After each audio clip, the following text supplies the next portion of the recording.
Bonjour à tous et à toutes, petit changement de décor puisque je ne suis pas chez moi et en plus de ça aujourd'hui je viens dans un contexte un petit peu particulier puisque ça y est, la 3e édition du Feminibooks est lancée. Elle va donc durer tout le mois de novembre et pour ceux qui ne connaîtraient toujours pas le projet Feminibooks, c'est un projet qui a été initié par Ninon de la chaîne des carnets d'Opaline. Je mettrai ça à la chaîne en barre d'infos et donc le principe à chaque fois c'est que pendant un mois, tous les jours, il y a une chaîne YouTube qui partage une vidéo ayant pour thème le féminisme. C'est un projet que j'aime beaucoup, j'avais déjà participé dès la première édition et en plus de ça, donc cette fois-ci c'est un petit peu particulier puisque il y a également un article sur un blog chaque jour, donc du coup cette fois-ci il y a un double projet Feminibooks. Donc du coup je vous mettrai également en barre d'informations la vidéo de MX Cordelia qui a fait une vidéo hier et puis je vous mettrai également la chaîne de Maïsis qui elle fera la vidéo de demain. Donc pour ma part, ah oui, et dernière petite info, si ça vous intéresse vous pouvez suivre toutes ces infos là sur le Facebook ou sur le compte Twitter du projet Feminibooks, je vous mets également ça en barre d'infos. Donc pour ma part, j'avais très envie de participer, je pensais à différents textes et puis finalement j'ai lu très récemment Parole d'honneur de Leila Slimani et Laetitia Corinne, donc qui est une BD. Donc pour ma part, Leila Slimani, je l'ai découverte quand elle a gagné le prix Goncourt en 2016 et j'ai lu Chanson douce début 2017, ça a été vraiment une très très belle découverte pour moi. Et suite à ça, j'ai pas mal écouté Leila Slimani sur différentes conférences et j'ai trouvé qu'elle était vraiment très passionnante à écouter et je trouvais qu'elle amenait vraiment beaucoup de très belles valeurs et notamment sur la sexualité au Moyen-Orient puisqu'elle est marocaine. J'ai trouvé ça vraiment très passionnant et du coup quand j'ai appris qu'elle sortait cette BD et également un essai sur ce thème là, ça m'a beaucoup parlé, ça m'a vraiment donné envie de lire ça. En fait, Leila Slimani, son premier texte qui a été connu, il s'agissait de Dans le jardin de l'ogre qui est sorti en 2014 et qui traitait d'un personnage avec une sexualité un petit peu particulière si j'ai bien compris, en tout cas une sexualité assez, très présente. Ce qui du coup, ce qui a pas mal choqué au Moyen-Orient et au Maroc. Et en fait, donc suite à ça, Leila Slimani a décidé, a eu beaucoup d'échanges avec différentes personnes et elle a décidé un petit peu de retranscrire ces échanges à travers un essai et en fait cet essai, on lui a proposé également de le faire en BD, donc la BD que j'ai juste ici. Et donc c'est ce qui a été fait. Donc si ça vous intéresse, l'essai s'appelle, j'ai toujours un doute, Sexe et mensonges et c'est également publié aux arènes. Voilà pour le petit contexte. Pour ma part, ce que j'ai vraiment beaucoup aimé dans cette BD, c'est que la parole est vraiment donnée aux femmes. En fait, Leila Slimani est présente dans la BD, elle a son personnage et on voit comment elle discute avec différentes personnes et ces différentes personnes vont raconter leur vie à Leila Slimani. Et ce que j'ai beaucoup aimé, c'est qu'en fait ce sont des femmes qui sont vraiment originaires d'horizons très différents. Il y a des femmes qu'elle rencontre par hasard, il y a des femmes qu'elle côtoie, il y a des femmes qu'elle cherche à rencontrer, puisqu'à un moment, elle cherche à avoir la vie d'une prostituée par exemple, dans le pays, etc. Donc vraiment j'ai trouvé ça très intéressant, que ça balaye un spectre très large. En plus de ça, du coup, on a des femmes, aussi bien des femmes mariées que des femmes qui sont encore célibataires assez tard, ce qui est assez mal vu. Que des femmes où on parle de leur divorce, mais également donc des prostituées, des femmes homosexuelles, voilà, ça ratisse vraiment large et j'ai trouvé ça très intéressant.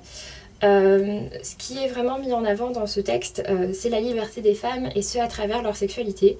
Et du coup ça traite de plein de sujets différents qui passent également par l'avortement. Et en fait donc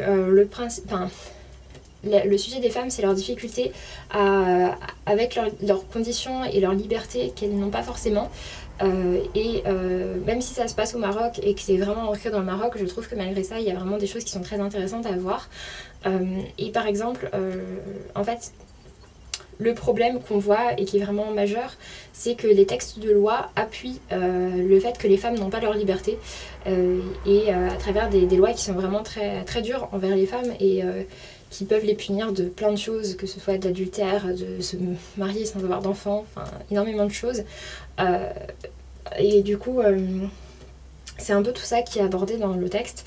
Et en plus de ça, donc on a également la parole de quelques hommes et on voit vraiment que malheureusement la parole de beaucoup d'hommes, c'est qu'en gros ils veulent absolument se marier avec une femme qui est vierge, mais à côté de ça, eh bien, ils ont très envie de pouvoir... je suis désolée.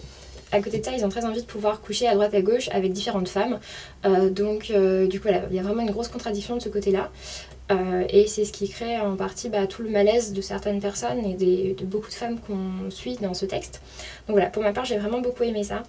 En plus de ça, pour moi, le gros intérêt de cette BD, c'est qu'en fait, elle traite de beaucoup de sujets d'actualité et elle fait appel à la parole de plein de personnes très différentes. Et du coup, ça donne très envie de s'intéresser à ces personnes-là, puisque bon, ça parle de cinéma, mais aussi d'essais, enfin de plein de choses. Et en fait, voilà, ça donne vraiment très envie d'aller chercher plus loin que ça. C'est une BD qui incite à s'intéresser encore plus au sujet. Et j'ai trouvé ça vraiment très bien. En plus de ça, ce que j'aime beaucoup, c'est qu'il y a quand même un très beau message d'espoir. Malgré tout ce qui est dit et toutes les choses dures qui sont dites, je trouve qu'il y a quand même un message d'espoir assez intéressant pour la suite. Et puis surtout, c'est une BD, donc pour ma part, j'aime énormément les graphismes. Et je trouve notamment qu'il y a plein de paysages ou d'architecture marocaine qui sont juste magnifiques. Et qui montrent malgré tout donc l'amour de Leila Slimani pour son pays. Malgré toutes les difficultés qu'il y a à vivre là-bas en tant que femme, ça montre quand même que voilà, c'est un pays qu'elle aime, qui est le sien, et ça donne malgré tout très envie de le découvrir. Ça ne le décrit pas seulement comme un pays qui est très rétrograde ou quoi que ce soit. Donc voilà, j'ai beaucoup aimé cet aspect-là.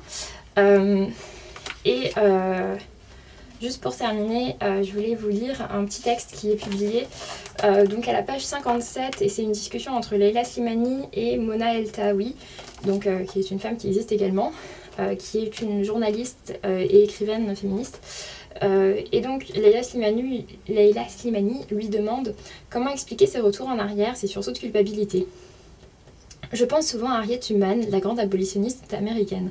Elle a consacré sa vie à convaincre les esclaves de fuir les plantations pour gagner leur liberté.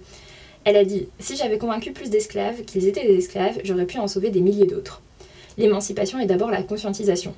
Si les femmes n'ont pas pris la pleine mesure de l'état d'infériorité dans lequel elles sont maintenues, malheureusement, elles ne feront que le perpétuer encore et encore. Alors il faut en parler le plus possible. » Et je trouve que c'est vraiment ça la vocation de cette BD, c'est vraiment de dire les choses comme elles sont, et afin d'ouvrir une conscience, afin d'éclairer la conscience des personnes. Et vraiment pour ma part, c'est une BD que j'ai beaucoup aimé lire. Ça m'a donné très envie de découvrir le reste de Leila Slimani et de continuer d'écouter ses conférences. Et donc voilà, j'espère que je vous aurai donné au moins un petit peu envie. Sur ce, pour ma part, je vous laisse et je vous dis à très bientôt. Et puis donc n'oubliez pas d'aller suivre la suite du projet Femini Books. Salut!